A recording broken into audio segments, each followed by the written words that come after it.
meeting in China for the then US National Security Advisor Henry Kissinger, laying the groundwork for the normalization of relations between Washington and Beijing. ፓኪስታን አሸማጋይ ናት። አሳዛኙ ነገር አሸማጋይ ሀገር ከተደራዳሪ ጋር ሲጣላ ነው።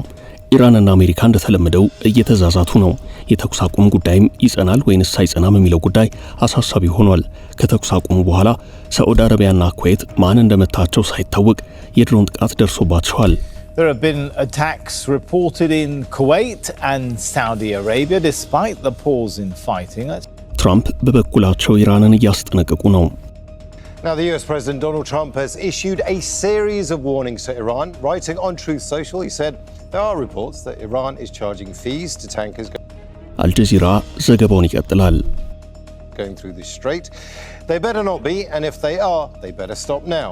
In a second post, Trump said Iran will never have a nuclear weapon. He wrote, "You'll see oil start flowing."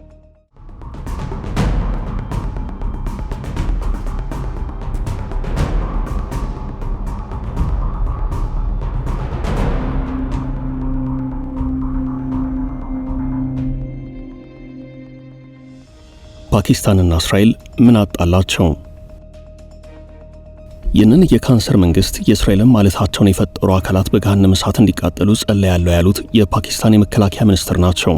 የአይሁድ መንግስትን ካንሰር ብሎ መጥራት አገሪቱ እንድትጠፋ ጥሪ ከማቅረብ ተለይቶ አይታይም። ይህ ደግሞ የእስራኤል መንግስት መልስ ነው። እስራኤል ጨምራም እስራኤል ጠል የሆኑ አሸባሪዎችን እቀጣለሁ ብላለች። እስራኤል ይህን ማለቷን ተከትሎ እስራኤልና ፓኪስታን ወደ ጦርነት ሊያመሩ ነው የሚል ስጋት አለም። በአሜሪካና ኢራን መካከል ሰላም እንዲወርድ እያሸማገለች የምትገኘው ፓኪስታን የመከላከያ ሚኒስትሩ ያሰራጩት መልእክት በእስራኤል ዘንድ ቁጣ ፈጥሯል። እንዴት አደራዳሪ ሀገር ጠብጫሪ ይሆናል እያስባለ ነው። በሌላ በኩል ፓኪስታን እስራኤል ቃል ኪዳኗን ወይንም ስምምነቱን በመጣስ ሊባኖስን መውረሯ ቁጣን ፈጥሮባታል። ከአንድ አደራዳሪ አካል እንደዚህ አይነት ንግግር አይጠበቅም እየተባለ ነው። የፓኪስታኑ የመከላከያ ሚኒስትር ሐጅ አሲፍ እስራኤልን ለሰው ልጅ እርግማን የሆነች ክፉ ሀገር ሲሉ ጠርተዋታል። አከል አድርገውም እስራኤል ለዓለም ሕዝብ ሁሉ ካንሰር ናት ብለዋል። በኢስላማባድ የሰላም ድርድር እየተካሄደ ባለበት በአሁኑ ወቅት በሊባኖስ ጥፋት የዘር ማጥፋት ወንጀል እየተፈጸመ ይገኛል ብለዋል። ንጹሃን ዜጎች በእስራኤል እየተገደሉ መሆኑን የገለጹት ሚኒስትሩ መጀመሪያ በጋዛ በመቀጠል በኢራን አሁን ደግሞ በሊባኖስ ደም መፋሰሱ ያለ ገደብ ቀጥሏል ብለዋል። በማጠቃለያቸው ይህችን ካንሰር የሆነች ሀገር በፍልስጤም መሬት ላይ ፈጠሩና የአውሮፓ አይሁዶችን ለማስወገድ የሰሩ አካላት በገሃነመ እሳት እንዲቃጠሉ ተስፋ አድርጋለሁ፣ ጸሎቴም እርሱ ነው ብለዋል። እኚህ ባለስልጣን በኤክስ ገጻቸው ላይ ብቻ ሳይሆን በፓርላማ ጭምር ጸረ አይሁድ ንግግር በማድረግ ይታወቃሉ።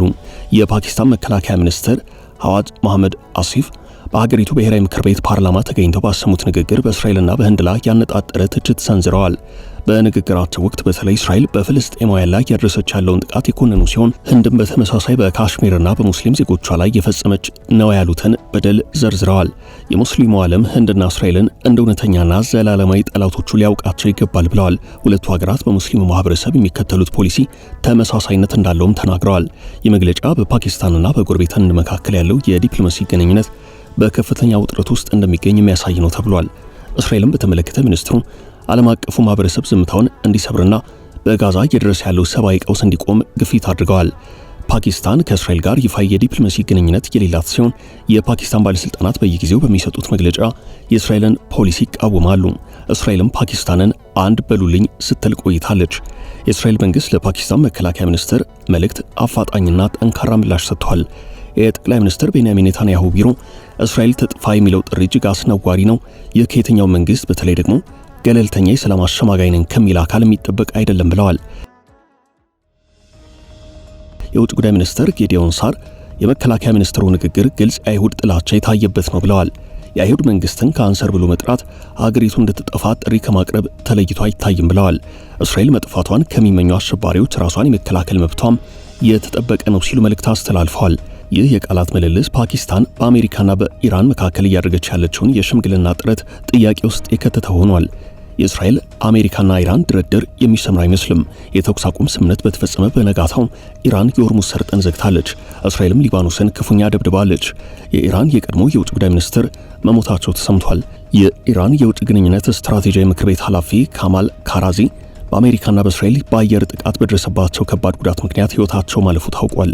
በኢራን የውጭ ጉዳይ ፖሊሲ ከፍተኛ ተጽዕኖ የነበራቸውና የቀድሞ የውጭ ጉዳይ ሚኒስትር የነበሩት ካማል ካራዚ ሕይወታቸው ያለፈው በጦርነት ወቅት በተሰነዘረ የአየር ጥቃት ነው።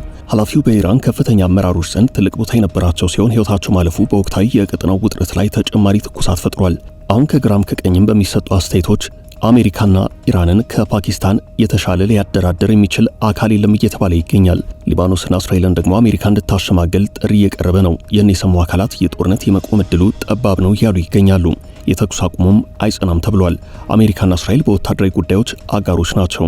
እነዚህ ሀገራት በሊባኖስ ጉዳይ እስራኤል ተዋጊ፣ አሜሪካ አደራዳሪ መሆኗ ብዙዎችን ያስገረመ ነው። በሌላ በኩል ፓኪስታን፣ እስራኤል፣ አሜሪካና ኢራን የተኩስ አቁም ስምምነት እንዲያደርጉ ጥረት ስታካሄድ ቆይታለች። ነገር ግን ፓኪስታን እስራኤል መጥፋት አለባት የሚል ጸረ እስራኤል እንቅስቃሴ እያካሄደች ነው። እስራኤል ለአሜሪካው ፕሬዝዳንት ትልቅ የሰላም ሽልማት እያዘጋጀች ነው።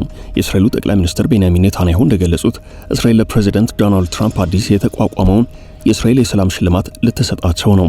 ይህ ሽልማት በሀገሪቱ የሰላም ዘርፍ የሚሰጠው ከፍተኛው የሲቪል ክብር ሲሆን ትራምፕ ለእስራኤልና ለአይሁድ ሕዝብ ላበረከቱት ላቅ ያለ አስተዋጽኦ እውቅና ለመስጠት የተዘጋጀ ነው። ይህም ባለፉት 80 ዓመታት የእስራኤል ፕራይዝ ክብር ለውጭ ሀገር ዜጋ ሲሰጥ ለመጀመሪያ ጊዜ ነው።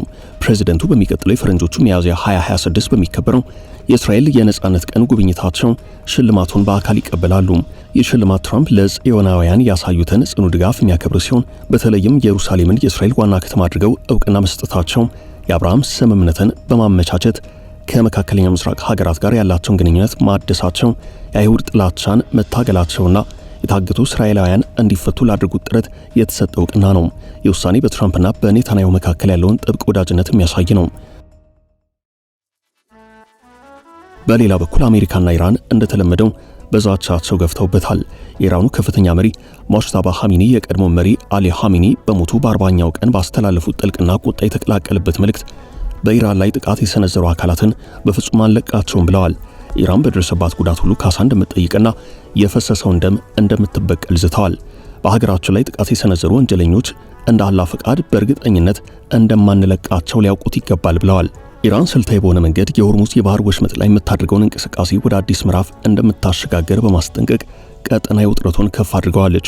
የኢራን ጎረቤት ሀገራት ከምዕራባውያን ኃይላት ፊታቸውን እንዲያዞሩና በትክክለኛ ወገን እንዲቆሙ ጥሪ ቀርበዋል። መሪው ለደጋፊዎቻቸው ሲናገሩ ከጠላት ጋር ለመደራደር ፍላጎት ማሳየት ማለት በየጎዳናው የሚደረገው ተቃውሞ ይቆማል ማለት አይደለም ብለዋል። በጦር ሜዳው ላይ ጸጥታ አስፈላጊ በሚሆንበት ጊዜ እንኳን በየአደባባዩና በየመስጂዱ የሚሰማው የእናንተ ድምፅ ከድርድሩ ውጤት ጀርባ ትልቅ ሚና አለው ብለዋል። ሙጅተባ ኻሜኒ ኢራን በአሁኑ ወቅት ያለችበትን ሁናቴ የተጫነባት ጦርነት ሲሉ ገልጸውታል። የህዝቡ የልብ ትርታ የቀድሞውን መሪና በጦርነት የተሰዉ ወገኖችን ደም ለመበቀል የጸና መሆኑን አስምረውበታል። ይህ ንግግር በኢራንና በምዕራባውያን መካከል ያለው ግንኙነት ይበልጥ በሻከረበትና በቀጠናው የጦርነት ስጋት ባረበበበት በአሁኑ ወቅት መሰማቱ ዓለም አቀፉን ማህበረሰብ ጉዳዩን በጥንቃቄ እንዲከታተለው የሚያደርግ ነው። የኢራን ፓርላማ አፈ ጉባኤና የአገሪቱ ከፍተኛ ተደራዳሪ መሐመድ ባጋር ጋሊባፍ ሊባኖስና መላው የመቋቋም ዘንግ ከኢራን ጋር የማይነጣጠሉና የተኩስ አቁም ስምምነቱ ቀጥተኛ አካል መሆናቸውን በጽኑ አሳስበዋል። ጋሊባፍ በሰጡት መግለጫ የሊባኖስ ጉዳይ በስምምነቱ ውስጥ እንዲካተት የፓኪስታን ጠቅላይ ሚኒስትር ሸህባዝ ሻሪፍ በግልጽ ማረጋገጫ የሰጡበት በመሆኑ አሁን ሰበብ በመፈለግ ወደ ኋላ ለማፈግፈግ የሚደረግ ሙከራ በፍጹም ተቀባይነት የለውም ብለዋል። አፈ ጉባኤው አከል አድርገውም የተኩስ አቁም ስምምነቱን መጣስ ከፍተኛ ዋጋ እንደሚያስከፍልና ከኢራን በኩል እጅግ የላቀና ጠንካራ ምላሽ እንደሚያስከትል አስጠንቅቀዋል። እሳቱን አሁኑኑ አጥፉ ሲሉ ጥሪያቸውን ያስተላለፉት ጋሊባፍ እስራኤል በሊባኖስ ላይ የምታካሄደውን ጥቃት ካላቆመች በፓኪስታን አደራዳሪነት የተጀመረው የሰላም ጥረት አደጋ ላይ እንደሚወድቅና የኢራን ጦር አጸፋዊ እርምጃ እንደሚወስድ ተናግረዋል። በአሜሪካና በኢራን መካከል በፓኪስታን አሸማጋይነት የተደረገው የሁለት ሳምንታት የተኩስ አቁም ስምምነት ገና ሳይጸና ፕሬዝዳንት ዶናልድ ትራምፕ የአሜሪካ ጦር በኢራን ዙሪያ ባለበት እንደሚቆይና እውነተኛው ስምምነት ካልተተገበረ ከዚህ ቀደም ታይቶ የማይታወቅ እርምጃ እንደሚወስዱ ዝተዋል። ትራምፕ በትሩዝ ማህበራዊ ትስስር ገጻቸው ባሰፈሩት መልእክት የአሜሪካ ባህር ኃይል፣ የአየር ኃይልና ወታደሮች በኢራን ዙሪያ ባላቸው ይዞታ ይቀጥላሉ ብለዋል። ጦሩ ዝግጅቱን እያጠናቀቀ እንደሆነ የጠቀሱት ትራምፕ ለቀጣዩ ግዳጅ በጉጉት እየተጠባበቀ ይገኛል ብለዋል። ስምምነቱ በማንኛውም ምክንያት የማይተገበር ከሆነ ከዚህ ቀደም ማንም አይቶት የማያውቅ ጠንካራ ተኩስ ይከፈታል ብለዋል። በኢራን በኩል የውጥረት ምልክቶች እየታዩ ነው። የኢራን የከፊል መንግስታዊ ብዙሃን መገናኛዎች ኢስናና ታስኒም ይፋ እንዳደረጉት የኢራን አብዮታዊ ዘብ IRGC በሆርሙዝ የባህር ወሽመጥ የባህር ፈንጂዎችን ሲ ማይንስ መቅበሩን የሚያሳይ ንድፍ አውጥተዋል። ይህም በዓለም የነዳጅ ዝውውር ላይ ትልቅ ስጋት የፈጠረ ነው። ፈንጆቹ እስካሁን ስለመነሳታቸው ግልጽ የሆነ መረጃ የለም። በቴህራን ጎዳናዎች የሚገኙ ዜጎች ለተኩስ አቁም ስምምነቱ ያላቸው እምነት ዝቅተኛ ነው። ለአልጀዚራ አስተያየታቸውን የሰጡ አንዲት የቴህራን ነዋሪ አንድ ቀን እንኳን ያለ ደም መፍሰስ ቢያልፍ ደስተኞች ነን፣ ነገር ግን ይህ ሁሉ ግድያ በጣም ያሳዝናል ብለዋል። ሌላኛው አስተያየት ሰጪ ደግሞ እስራኤል ሊባኖስን እየደበደበች ባለችበት ሁናቴ የተኩስ አቁም ምንም ትርጉም የለውም፣ ይህ የትራምፕ የቲያትር ትርኢት ነው ብለዋል። ምንም እንኳን የኢራን ልዑካን ለንግግር ወደ ፓኪስታን እንደሚጓዙ ቢገለጽም እስራኤል በሊባኖስ ላይ የከፈተችው ጥቃት ድርድሩን አደጋች አድርጎታል። እስራኤል በአንድ ቀን ብቻ በሊባኖስ 182 ሰዎችን ገድላለች። ኢራን በእንዲህ ያለው ሁናቴ መደራደር ምክንያታዊ አይደለም ስትል አቋሟን አሳውቃለች። በአሜሪካ በኩል እንደ ሴናተር ኮሪ ቡከር ያሉ ዴሞክራቶች ትራምፕ ያለ ኮንግረስ ፍቃድ የሚወስዱት ወታደራዊ እርምጃ እንዲቆም ግፊት እያደረጉ ነው። አሜሪካውያን ይህንን ጦርነት አይፈልጉትም፣ አልፈቀዱትም፣ ነገር ግን ዋጋውን እየከፈሉ ነው ብለዋል ሴናተሩ።